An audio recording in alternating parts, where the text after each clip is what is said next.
আসসালামু আলাইকুম শিক্ষার্থী বন্ধুরা, তোমরা সবাই কেমন আছো? আশা করি সবাই অনেক ভালো আছো।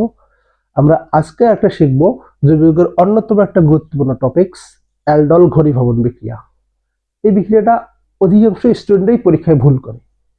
আমি আজকে তোমাদের একটা সোজা নিয়ম শেখাবো, একটু টেকনিক্যালি মাথায় রাখবা, আশা করি কারো কোনো সমস্যা হবে না। আচ্ছা, তাহলে এই যে অ্যালডল ঘনীভবন বিক্রিয়া, এর কিছু শর্ত আছে। শর্তগুলো একটু মনে রাখবা।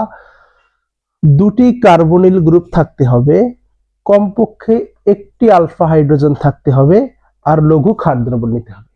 এই দুটো মনে রাখবা যে বিক্রিয়াটাতে হচ্ছে দুইটা কার্বনিল গ্রুপ থাকতে হবে, কমপক্ষে একটা আলফা হাইড্রোজেন থাকতে হবে, আর লঘু ক্ষার দ্রবণ নিতে হবে বিক্রিয়ার জন্য। আচ্ছা, মেইন কন্ডিশন হচ্ছে এই দুইটা। আর পরীক্ষা যদি সলভ করবো, দেখবো আমরা আলফা হাইড্রোজেন আছে কিনা, এটা দিয়ে সলভ করবো। আর এগুলো হচ্ছে বিক্রিয়ার জন্য। এবং এক্ষেত্রে মনে রাখবা বিক্রিয়াটা দুই ধাপে সংঘটিত হবে। আর আলফা কার্বন কি আমি তোমাদের আগের লেকচারে দিয়ে দিছি, সবাই একটু দেখে নিও, আশা করি বুঝতে পারবা। আমরা একটু বিক্রিয়ায় আসি। ওকে, তাহলে দুটি কার্বনিল গ্রুপ আলফা হাইড্রোজেন থাকতে হবে। তাহলে এই সিএইচ এটা কি দেবে বলো তো? দেবে না। কেন? কারণ এখানে কার্বনিল গ্রুপ আছে, বাট কোনো কার্বন আলফা কার্বন নেই। আলফা কার্বন নেই, দ্যাট মিনস আলফা হাইড্রোজেনও নেই, সো এটা দেবে না। ওকে, তাহলে আমরা একটু সলভ করি। একটা দিই, সাপোজ দিলাম আমি CH3 C double bond O H. ওকে, তাহলে দেখো কার্বনিল গ্রুপ আছে, আলফা কার্বন আছে, তার মানে এই যৌগটা অ্যালডল ঘনীভবন বিক্রিয়া দেবে। তাহলে কিভাবে দেয়? বিক্রিয়াটা দুই ধাপে ঘটে, আমি একটু দেখাই দিই তোমাদের বিস্তারিত।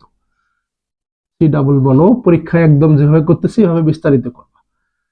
সি তিনটা হাইড্রোজেন আছে, আমি দিয়ে দিলাম। ওকে, দেখো আমরা যে ক্ষার দ্রবণ নেব, ক্ষারের যে ওএইচ মূলকটা আছে, প্রথম বিক্রিয়া করবে ওএইচ মূলকটা। ওএইচ মূলকটা আইসা এই আলফা কার্বন থেকে আলফা কার্বনের হাইড্রোজেনের সাথে বিক্রিয়া করবে। ওএইচ মূলক এই আলফা কার্বনের হাইড্রোজেনের সাথে বিক্রিয়া করবে, করে কি তৈরি করবে দেখো তো? হাইড্রোজেনের সাথে বিক্রিয়া করে এইচ আর ওএইচ মিলে তৈরি করবে এরা পানি। তাহলে এখানে কি থাকতেছে? CH2 CH2 CH2 C double bond O H. ওকে, এবং মনে রাখবা এই যে হাইড্রোজেনটা, হাইড্রোজেন ইলেকট্রন দাতা গ্রুপ, পজিটিভ চার্জ, ওই ইলেকট্রন দিয়ে যাবে, যাওয়ার সময় কার্বন ইলেকট্রন দিয়ে যাবে। যেহেতু দিয়ে যাবে, কার্বনটা হবে একটা মাইনাস চার্জ যুক্ত। বুঝতে পারছো? কার্বন হবে মাইনাস চার্জ যুক্ত। এর পরবর্তীতে কি হবে দেখো, পরবর্তীতে আমাদের আরেকটা যে কার্বনিল গ্রুপ, দুটি কার্বনিল গ্রুপের অপর কার্বনিল গ্রুপ আসবে, যে কোনো হতে পারে কিছু। CH3 C double bond O H. এই কার্বনিল গ্রুপ, এই দেখো ঋণাত্মক চার্জ যুক্ত হয়েছে, এই নিউক্লিওফিল, এই নিউক্লিওফিলের সাথে বিক্রিয়া করবে। CH2 C double bond O H. ওকে, তাহলে বিক্রিয়াটা কি হবে দেখো, এই হচ্ছে একটু মাইনাস চার্জ যুক্ত। এই দুইটার মধ্যে কার্বন অক্সিজেনের মধ্যে অক্সিজেন অধিক তড়িৎ ঋণাত্মক। তড়িৎ ঋণাত্মক হওয়ার কারণে এই কার্বন থেকে ইলেকট্রন নিজের দিকে টেনে নেবে। যদি টেনে নেয়, অক্সিজেনটা হচ্ছে মাইনাস চার্জ যুক্ত হবে, কার্বনটা কোন চার্জ যুক্ত হবে? কার্বনটা হবে প্লাস চার্জ যুক্ত। তোমরা বলো তো, প্লাসের কাছে কে যুক্ত হবে?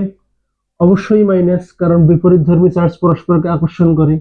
তাহলে এই মাইনাস গ্রুপটা আসে যুক্ত হবে কার্বনের সাথে। অর্থাৎ দেখো কি তৈরি হবে এখানে, এখানে CH3 সি, এই যেহেতু ইলেকট্রনটা নিচে উপরে নিয়ে নিল অক্সিজেনটা, ছোট একক বন্ধন যুক্ত হবে। আর এই কার্বনের সাথে কে যুক্ত হবে? মাইনাস চার্জ যুক্তটা। মাইনাস চার্জ হচ্ছে CH2 C double bond O H. এই কার্বনের সাথে কি আছে? হাইড্রোজেন। এই অক্সিজেন দেখো ইলেকট্রন নেওয়ার কারণে ইলেকট্রন ঘনত্ব অনেক বেড়ে গেছে, ও একটা হাইড্রোজেন নিয়ে ও তৈরি করবে OH মূলক। দেখো এটাকে কেন অ্যালডল বলা হয়, যে একটা অ্যালকোহল গ্রুপ আর একটা অ্যালডিহাইড গ্রুপ একত্রে যুক্ত হচ্ছে, ওই জন্য অ্যালকোহল থেকে অ্যাল আর অ্যালডিহাইড থেকে ডল, এই জন্য বলা হয় অ্যালডল ঘনীভবন বিক্রিয়া। সবাই বুঝতে পারছো? আমি আরো একটা এক্সাম্পল দেখাই, তোমাদের ক্লিয়ার হবে। দেখো এটা সবাই ভয় পাও, এটাই ঘটে মেইনলি। আমি আরেকটা এক্সাম্পল দেখাই। দুইটা কার্বনিল গ্রুপ একই হইতে হবে এটা ম্যান্ডেটরি না। ধরো আমি আরেকটা এক্সাম্পল দিলাম, এটাই প্রথম কার্বনিল গ্রুপ রাখলাম আমরা CH3 C double bond O H, এটাই দেখলাম প্রথম কার্বনিল গ্রুপ। এই যে দেখো ওএইচ মূলক আলফা হাইড্রোজেন নিয়ে পানি তৈরি করলো, এ মাইনাস চার্জ যুক্ত হলো। এবার আমি আরেকটা কার্বনিল গ্রুপ নেব, CH3 CH2